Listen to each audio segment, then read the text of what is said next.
I would like to start with the Russian strategy. Russian strategy throughout 22-23 was to destroy distribution networks, transformers, and such, but they did not focus on generation capacity on power stations as much as they're now.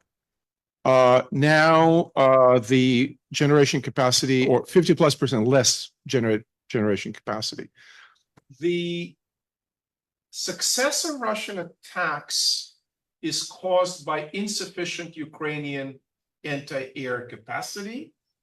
That anti-air capacity is caused in turn by the lack of our production capability of Patriots and other anti-air, and because of this horrendous 7 months pause caused by our Republican friends in Congress.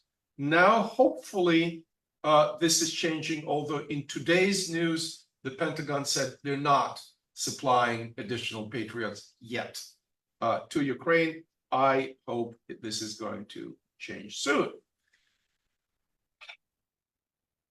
So clearly, the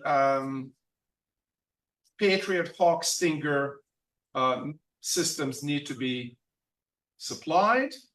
By the way, for those of us military geeks, Patriot Hawk and Stinger are 20, 30, and 40-year-old systems. Looking at the geostrategic map in Europe, in the Straits, in Taiwan Strait, and in the Middle East, we need much more, not just anti-air, but also anti-drone capacity. The estimated cost of destruction in the energy sector in Ukraine is 56.2 billion. The cost of rebuilding is 50 billion. I think it's a nice round number that the current G7 measures can address. To wrap it up, the demoralization of Ukrainian population, destruction of industrial capacity, and freezing of Ukrainians in winter are the main goal of this campaign. The question arises why Europe still imports Russian LNG, liquefied natural gas.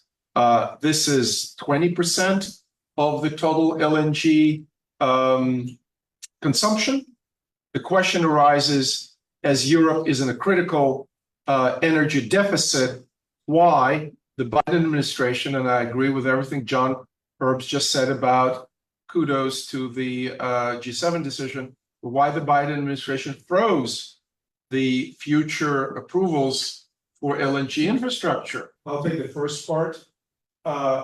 You have to distinguish between the West and the rest. The West is at least trying. We gave up Russian oil. Oil is a global commodity, it's shipped around the world. It's not that difficult. Thank God for fracking. We do have much more oil now than we had in 2005 here in these United States. If not, we would be going, begging to Venezuela, Iran, possibly to Putin, Saudi, etc.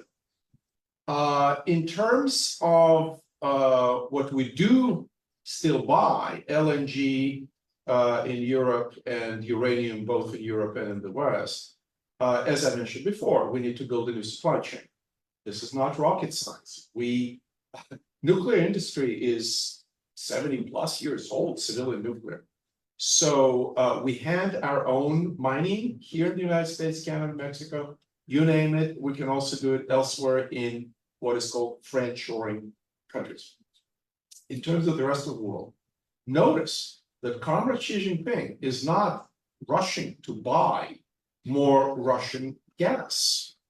Part of it is squeezing Putin for, in the spirit of eternal unlimited friendship, squeezing him for domestic gas price. So that's, I understand that. But when it comes to energy, look, it's a very sort of interest-driven business, right? You cannot go to some village in Africa and say, well, because of great geopolitical considerations, we don't want you to have electricity. And people do that. People who are green absolutists do that all the time. They say, oh, don't build this gas-fired power station, or God forbid coal. I mean, I guess coal, but yeah. In terms of us, for example, in Africa, I just know it, firsthand. We would focus on environmental regulation, on other social issues. We will not help them to build power stations. We outsourced it to China and to Russia, and that's what we have. But we need to engage them. India, Southeast Asia, with every country, this is why we have the State Department. With every country, we need to try and minimize Russian procured purchases of energy. In terms of Western investment going to Russia, no, it's not going to Russia now, but it will in the future if and when the sanctions are lifted. And there's a lot of money outside of the West. The Middle East is a huge source of investment, so is China. So we need to think creatively. How can we prevent these characters from investing in the Russian energy? I absolutely agree, but when